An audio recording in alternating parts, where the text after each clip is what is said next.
Hello, everyone. So, good morning. So, welcome to the second semester. Happy New Year, everyone. So, what you are seeing right now is actually a recording. I made this recording just now, no, January 10, 2022. So, supposedly we're going to meet tomorrow, which is January 11, or it should be January 11, 2022. No? But of course, this week is intended for asynchronous activities only. I will be posting the modules instead, and also the chapter 1 slides, no, for your advanced reading. I will present my discussion of chapter 1 next week. That will be January 18, no, Tuesday. So our schedule for principles of marketing will be on every Tuesday. That's from 11 to 12 noon. No? So this is a very new subject to you. You're used to seeing me teaching research, but this time, no, instead of research, I'll be teaching you principles of marketing. No, so um, this approach is quite different than research. It is because instead of having like write shops and all, um, you'll be expecting discussions, and then you'll answer modules right after the discussion, and then there will be some activities as well as we go along the way. I'll be asking like additional activities or other than just your modules, because in this entire semester you'll be learning the basics of marketing, no, and that would be um, needs and wants and demands. You have market segmentation. You also have consumer and business behavior. So consumer and business buying behavior are two different buying behaviors. So we are going to differentiate that and their characteristics as well. And then the last one is business models. So hopefully, there is still time to learn about different business models, because in the different business models that will include um, BCG, ANSOF, TOAST matrix, SWOT analysis, GE matrix. No, these different business models will help you on how to make strategies and how to make better decisions for your business. So because marketing is so much more than just advertising or just letting your consumers know that your products exist. It's more than that. No, marketing is also into what kind of strategies can we apply in our business in order to sustain it, to keep it afloat. No, so yung ana siya. So we won't be doing much of writing like what we did in the previous semester. You have a different teacher for inquiries and investigations and research.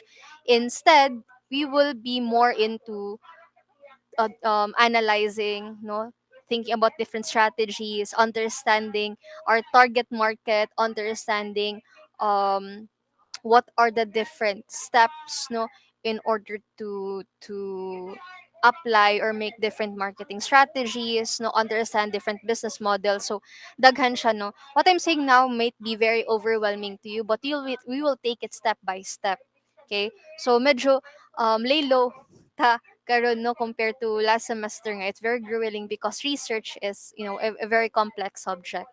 um so we will be starting next week pa. But what I want you to do is you head over to Quipper. I have already uploaded your module there. And then you try to read in advance the slides that are uploaded in your Quipper classroom.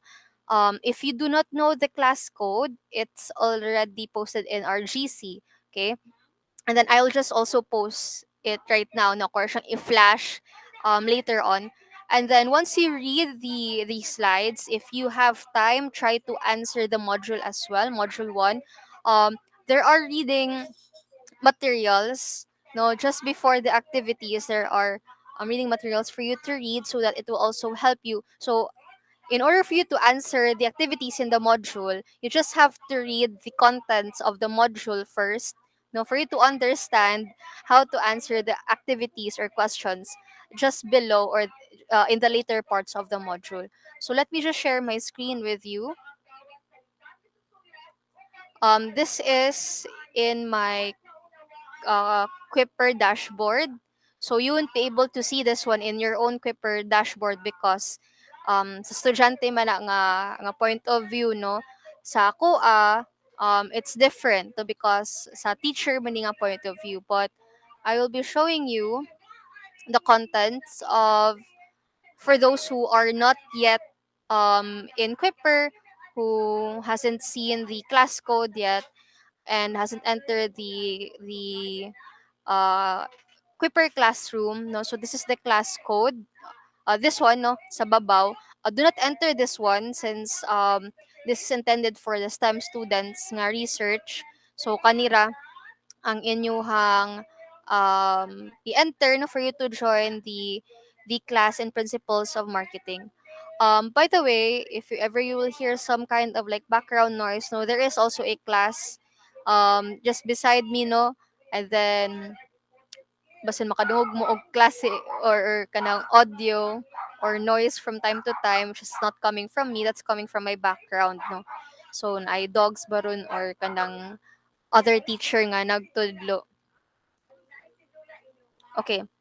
So usa pala akong gi-post diri. That's chapter 1 and then there's one module included here which is marketing needs, understanding basic marketing principles. So again, for you to understand how to answer module 1, you have to read everything first, no. Di mo gud mo mabasa mo ditso dahil mo sa activities, no, ingana confident ang uban sa inyo no nga kasa kakapoy, no, dili na mo ginahan mo basa, answer mo diretso, no. Ang tendency ana gamay jud inyong scores because you don't really understand how to answer the activities because you just went immediately to the activities without reading the other contents of the module first. So um wait lang for a while.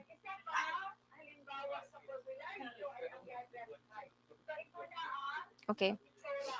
So as you can see, you know, some are already starting to open the module, which is good. No, there are other students are in here naman.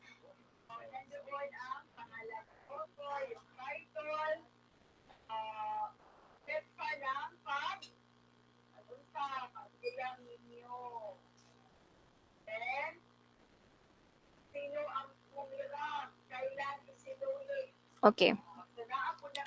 So let me just.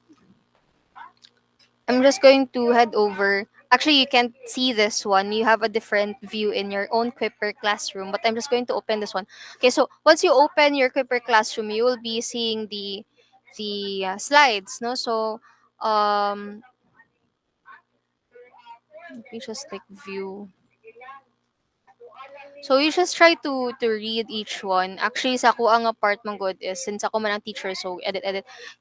Do advanced reading lang para at least you have an idea before we will have our class next week. And then right after the class, no, just regular naman nga pag turn, I will ask you what you have learned, synthesize everything. This is module 1. I want you to download this. Download module 1 right now if you're watching this video today, no. I want you to download it, you open it and then you answer. Hinahinay lang, no, kung dili mo ginahan mo answer karon, okay lang, no. If you want to wait until my discussion next week on January 18, no, nga di na sa ko mo answer, no, hulaton ako nga mo discuss usa si ma'am para mas makasabot ko before ko ma-answer, that's okay, as long as you'll be able to finish that one within the given deadline. But so that you can have like a lot of time because January 21 is fast approaching, no, that would be like next week na we start until January 22. Hinahinay lang po magbasa, everything is already in here, no.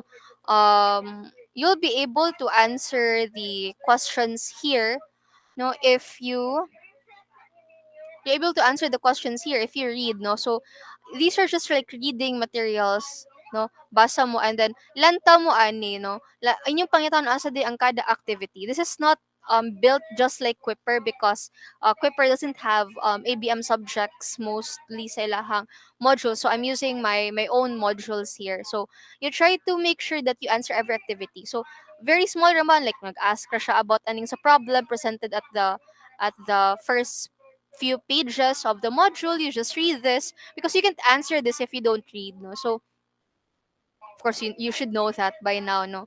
Iagi na mo sa research pod. So you just read everything and then you'll be able to answer these exercises. So there are, I think, four activities here. Yeah, there are four activities here. Very easy ra siya ansira, no? So if you want to wait until January 18 for you to answer this, that's okay. As long as you will be able to submit on time. Okay? So maybe mga January 22 or January 2021 maka-answer, makasabit na mo og answers ninyo. Where will you submit your module answers? Now, I will be making a Google form just like what we did in research, no, nga wherein you submit your research outputs in the Google form. So that's where you're going to also submit your module answer. So you're going to submit this one lang. Ayaw lang mo submit og pictures kay maglisod po og um check po no on my part. So just resend the document lang on January 21 with your answers. Please make sure to write also your name. Don't forget to write your name and strand para makabalo ko kakinsan ni. Okay? And that's it, no? So again, you still have plenty of time. Wala naman tay synchronous classes for this week, no? So you all have from January 10 to 15, no? Wala man mo'y klase ana. So you just read this module, you read the module, you answer. There are only four activities. They're very easy to answer. If you want to wait until January 18, onyara ka mo answer, no? After na sa kong discussion, pwede ra pod. Meet lang jud ta sa deadlines. And then, pwede mo ka-advance reading sa slides, no? If you want to have like a heads up on what to expect on chapter 1. So, mura man na siya class, no? Um, mura na jud totally ang ma-expect sa ako ang nga klase for marketing. Very simple if you compare it to the research, no? I will have my classes every week, then you answer modules based on my classes, and then there are also additional reading materials that were not in my slides but in the module. You also read that for additional like information or knowledge, no? So what to expect again? Discussions, modules, and you will also be learning how to strategize, to analyze, know how to think of ways not only of letting our consumers know that our business exists by advertising, but also how to keep the business afloat, how to sustain your business nga 5 to 10 years from now, it is still there, it is still going because you have different marketing strategies, no? So, mo po na to ang ano, you'll be learning about the different needs and wants and demands of your consumers, what are the different consumer buying behaviors, what are the different business buying behaviors, no? Unsa na ang nakapa naman yung trigger noon say morag ang reason nga no a consumer wants to buy a certain product, no? You also have like market segmentation, no? Nga if you can compare it to research, is more of like mura pod siya gakuha ta og sample size, no? Saying ana we classify our target markets into different classifications such as geographically baron based on their behavior ba or based on where they live or their occupation. And then again, ang pinaka-highlight in the subject is the different business models. These different business models might be very difficult at first, no? Pero this can actually help you think of or help make better decisions, help you strategize in the marketing aspects. And the different business models actually is really quite useful, no, if ever nga pohon um agto mo sa marketing department, no, and you'll be using these different business models katong akong gipang mention, no, like TOS analysis, SWOT analysis, GE, ANSOF, BCG matrix, no. Hopefully makaabot ta ana, no. I really would like you to know those things, no. And business research, but business research is too complex. The contents are really quite similar to quanti, so pwede ra man nato siya ihatag lang sa inquiries and investigations na subject. So mo man na no for principles of marketing, no. Okay, so before ko mo end sa ako ang recording, hopefully you got some of that, no. There were times that I got too distracted with my background. But anyway, before you will and no with this brief orientation of what to do in our subject and what to expect, I would just like to present these different rules and reminders for our online class, no. So I know you already have an idea on what is the proper decorum, or how to act or what to do during online class. No, you've already experienced online class since grade 11, but again, just a reminder, I can still notice that there are only few of you who adhere not to the different online class etiquette and classroom reminders. So as a refresher, just to remind you again, no, nga, what is expected of you in the second semester, knowing that this will be your last semester as a senior high before you'll graduate. So let me just go back with the rules and reminders for online classes. Okay.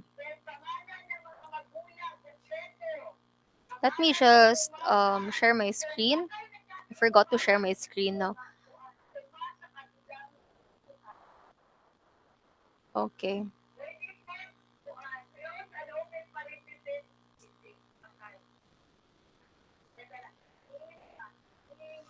Okay.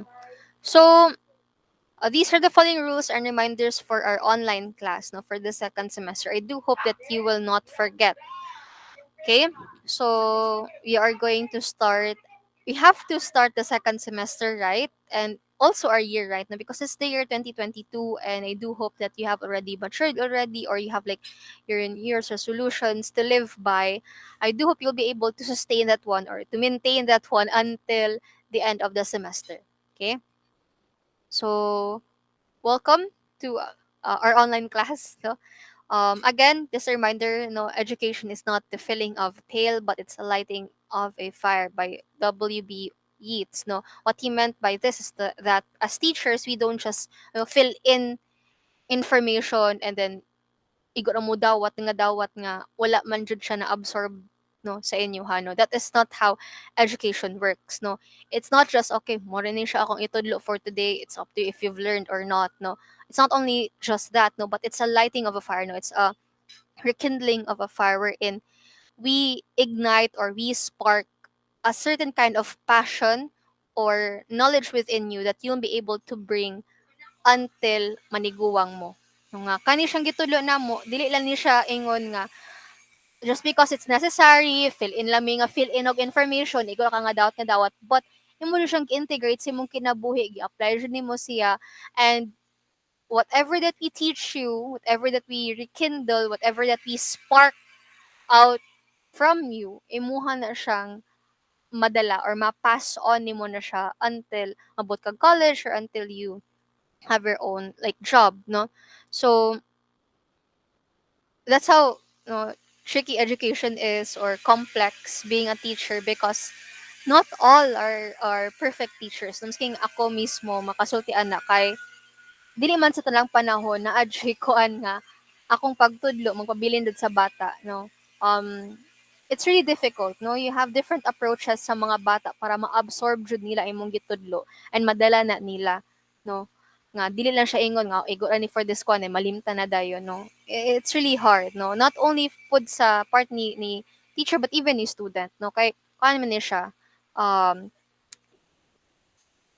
usa ni siyang relationship hindi na ko siya matawag na symbiotic relationship no. Kanang both are dependent on each other no. The teacher needs the student no kay wala man siya daghan kay information wala man siya ikahatag kung wala estudyante pod no need po niya si teacher because of course no dire po po ko naagi no na estudyante po ko before. Without my teachers I wouldn't be here today no. I wouldn't know a lot of things without my teacher, so I owe a lot of who I am today because of them. What I meant is gusto ko ba nga karon po nga kwan dun si Mang no, what I meant is um hopefully this semester magtinabangay ta no because I've noticed nga there's only few of you who are really into learning, and although kapoy mo siya no kapoy lilim na ay computer fatigue and all, hinay pa ang connection unya dili pa kakatan og classes all the time and you lost like human connection. But I really do hope nga we have this kind of relationship in the second semester, although lahi na ni siya nga subject no, and there will be another teacher that will be continuing research for you. But what I want is we have this kind of relationship wherein I will teach you everything that I know, and hopefully they're able to absorb it. I will teach them in the best of my ability, and then kamo pod, you'll have to put all the work, no, because useless po na siya class if I will be teaching you all the things that is needed in not just in research but in marketing, but you were not able to really absorb all of them and also do the work as well, no. Gawlat ra mo nga ingnon kung kanus amo mo answer, or gawlat ra pud mo kung kanus amo mo, so you take initiative if you feel that you cannot attend our synchronous classes because of poor internet connection. There are still video recordings, no. Dili siya pa na siya mawala, no. I do video recordings sa first semester.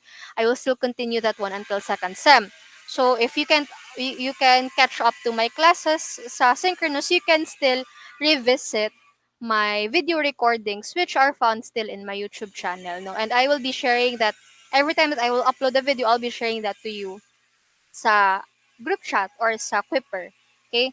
So, I will do the best that I can to keep you updated regardless nga or masking lisod no ang connection karon, masking digi sa moaga wala ang connection and it's difficult on your part.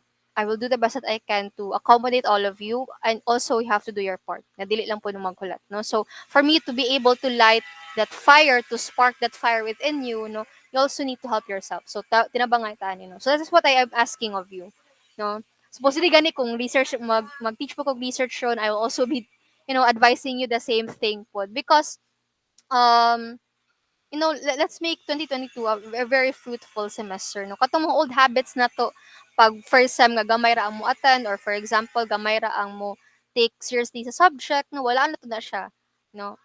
We will try to redeem ourselves, especially katong mga gagmay og grades pag first sem, no. We'll try to redeem ourselves in the second semester. Okay.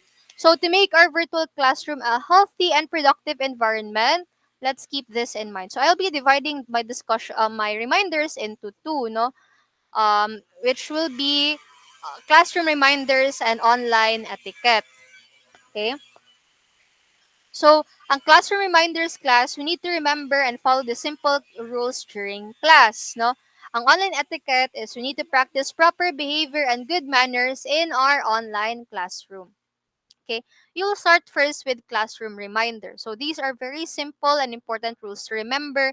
Even kanig elementary, ga-follow man ani, no? So kamo, padulong naman mo college, supposedly you are gani manog third year college karon kung wala ang K-12, makaya po rin ninyo og follow, no? Wala lang jud mo ko ano, wala lang jud mo what they call this, either wala lang jud mo paking ano di mo mo follow ani, or you lost the discipline that you had, no, during face to face classes. So no, even though you are still at home, no, treat your home as if like a virtual classroom lang, no, because we cannot really see each other, no. So I do hope you'll be able to still follow, because once that we have our class man every 11 to 12, you need to think na you will be in a virtual classroom na, no, and you need to also adhere to the rules and unsa ang expected of you as a student.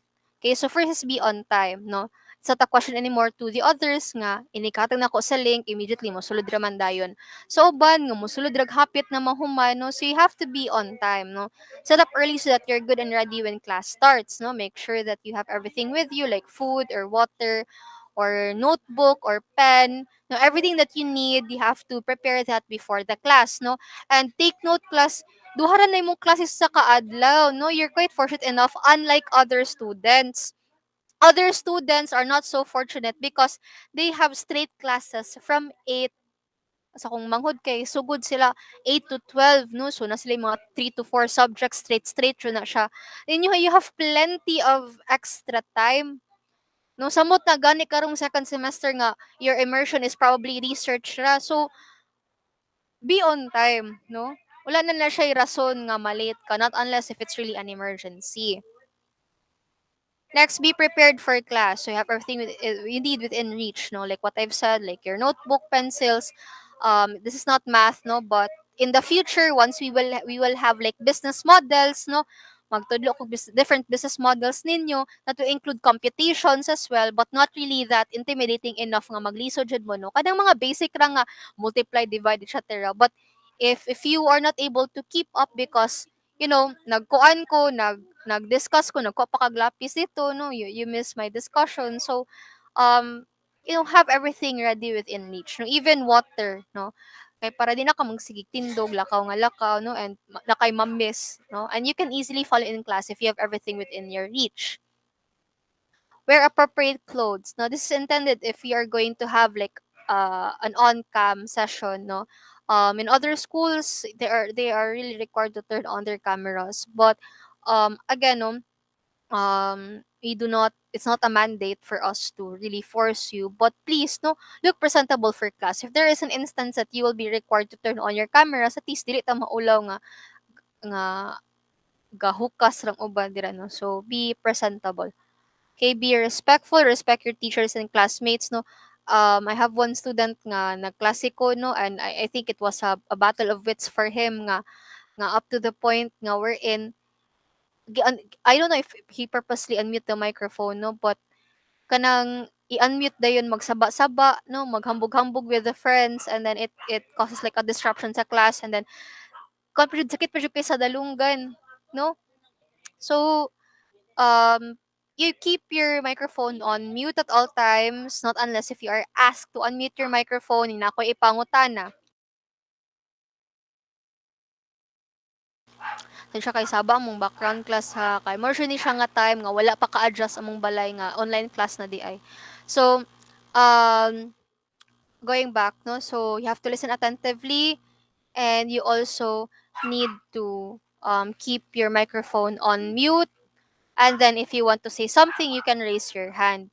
But given man sa inyo ano, kamura man pud siguro ang strand nga dili kaayo magsaba-saba. So I think I don't have any problem with this one.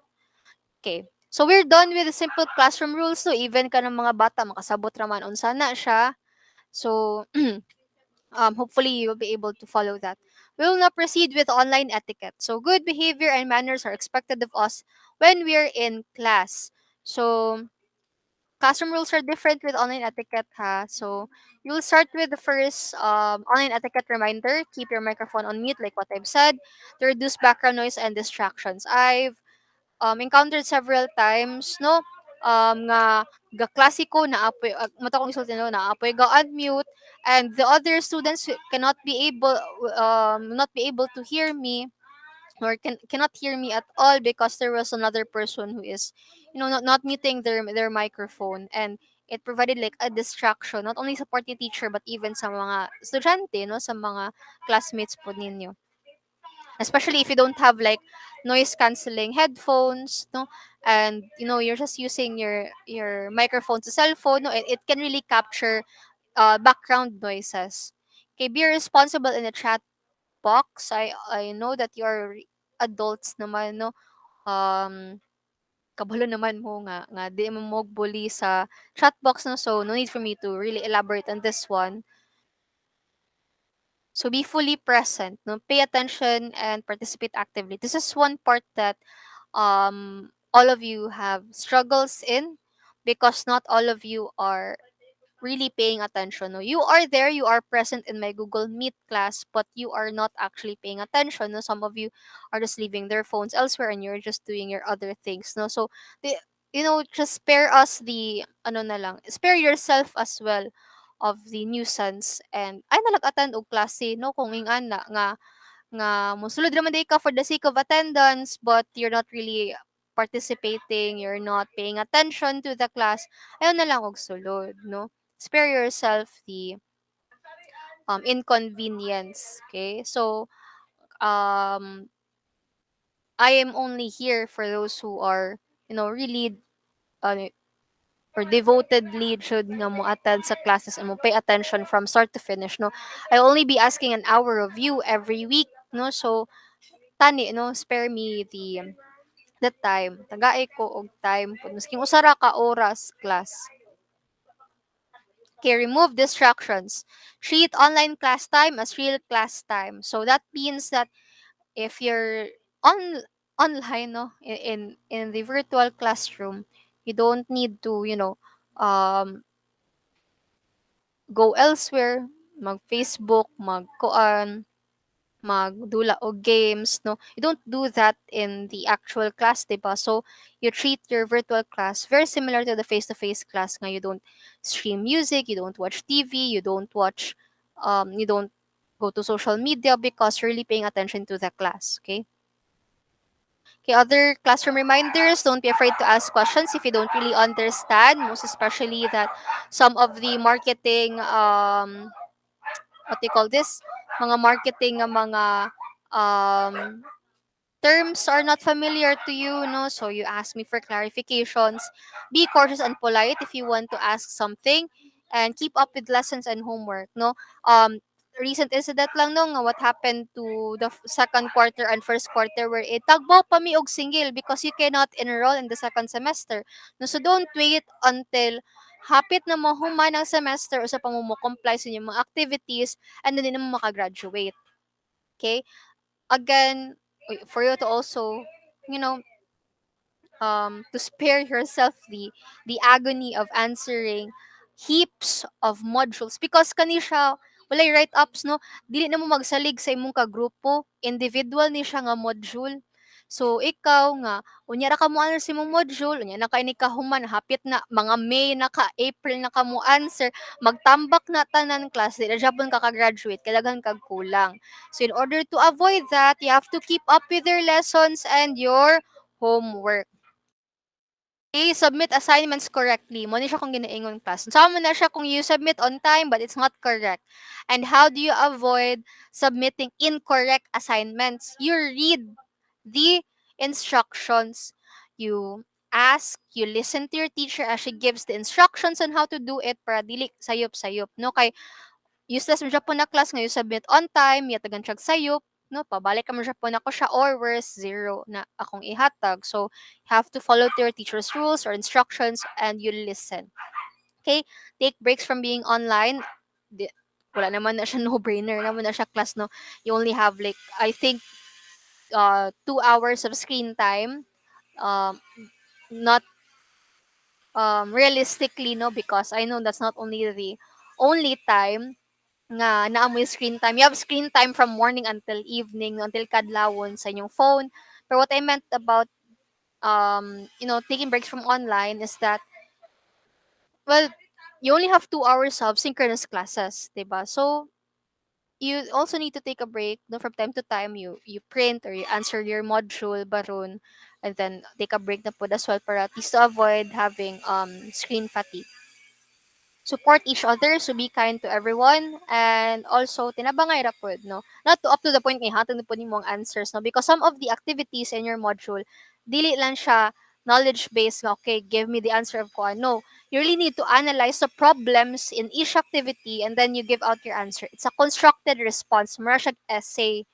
So dili siya mabalaan siya ako nagakopyahan na kay similar mo og mga tubag, dili na siya para sa anang enumerate the following, dili na siya para sa nato ang buhat ato sa una nga list down the following, or identification, dili no, nay uban dirang mga activities nga you have to really make or construct your own answer. So dili pa up to the point magkopyahan na kay mabalaan na siya na nako.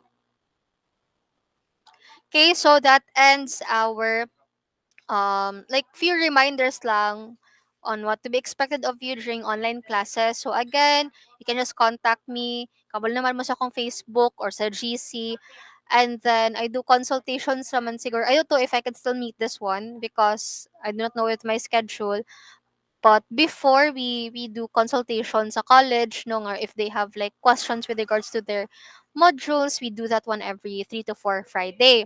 If kon gani kada klase mo tanong lang ko if you have questions sa modules, okay? So every week para in kaso nga you have clarifications, pwede po din mo maghulat og Friday no, chat na lang ko ninyo. Anytime I will just answer your question. If dili ko busy mo answer raman ko. Okay, so that ends my very short orientation for this morning, sorry. This morning. Um Again, don't forget your modules, your slides, no. Do not forget as well to attend our synchronous class next week. That will be January 18, 11 to 12 Tuesday. Every Tuesday na siya. Ayaw mo kalimutan na. Okay? So, if you have questions regarding to this one, and if you're not able to like listen carefully, or there were things nga very inaudible because of my background noise earlier, you can just message me in my Facebook. Again, I will just answer all of your questions. Basta dili ko busy, anytime naman ko mutubag sa inyong mga pangutana. Okay? So thank you so much everyone for listening, and see you all on Tuesday next week. Goodbye everyone.